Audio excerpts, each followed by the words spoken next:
آپ سبھی ناظرین کو فاطمہ وائس چینل میں دل کی گہرائیوں سے خوش آمدید اور خلوص برا سلام۔ بسم اللہ الرحمن الرحیم۔ شروع اللہ کے نام سے جو بڑا مہربان اور نہایت رحم کرنے والا ہے۔ ایک خاص وظیفہ ماہ شعبان المعظم کے حوالے سے۔ ماہ شعبان المعظم میں روزانہ کی بنیاد پر آپ نے اس وظیفے پر عمل کرنا ہے۔ وظیفہ کیا ہے؟ ہر درد کی دوا ہے۔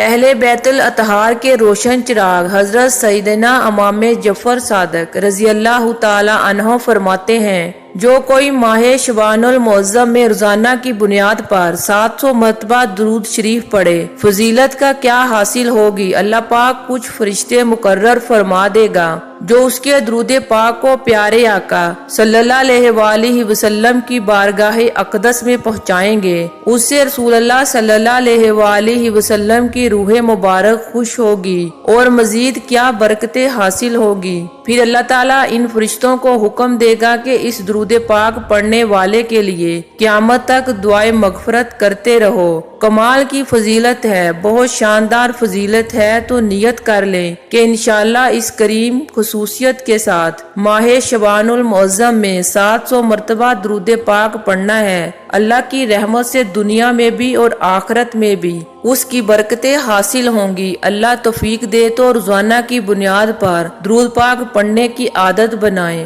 دکھوں نے تم کو جو گھیرا ہو تو درود پڑھو، گر حاضری کی تمنا ہو تو درود پڑھو۔ امید کرتی ہوں آج کی ویڈیو آپ کو پسند آئی ہوگی۔ ویڈیو کو لائک اور شیئر ضرور کیجیے گا۔ اسلامک ویڈیو دیکھنے کے لیے ہمارے چینل کو سبسکرائب کریں اور بیل آئیکن کو ضرور پریس کریں تاکہ ہر نئی آنے والی ویڈیو کا نوٹیفیکیشن سب سے پہلے آپ کو ملے۔